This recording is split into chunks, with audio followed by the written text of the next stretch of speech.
भाजपाची झाली बोहणी।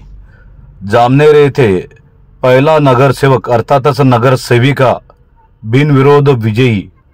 जामनेरमध्ये कमळ फुलले। जामनेर येथे जलसंपदा मंत्री गिरीशभाऊ महाजन यांच्या नेतृत्वात कमळ फुलण्यास सुरुवात झालेली आहे। नामदार गिरीशभाऊ महाजन यांचे स्वीय सहाय्यक दीपक भाऊ तायडे यांच्या सुविद्य पत्नी सौभाग्यवती उज्ज्वला दीपक तायडे यांची प्रभाग क्रमांक 11 मधून बिनविरोध निवड करण्यात आलेली आहे।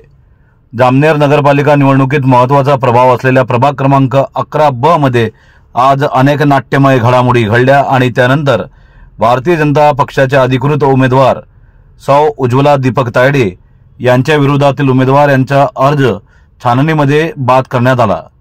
त्यामुळे उज्ज्वला दीपक तायडे यांची बिनविरोध निवड घोषित करण्यात आली।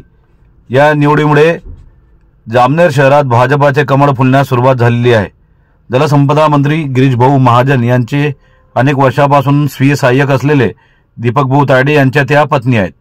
त्यांच्या निवडीचे नामदार गिरीशभाऊ महाजन, माजी नगराध्यक्ष साधनाताई महाजन, जिल्हाध्यक्ष चंद्रकांत वाविस्कर व भाजपा पदाधिकारी यांनी अभिनंदन केलेले आहेत।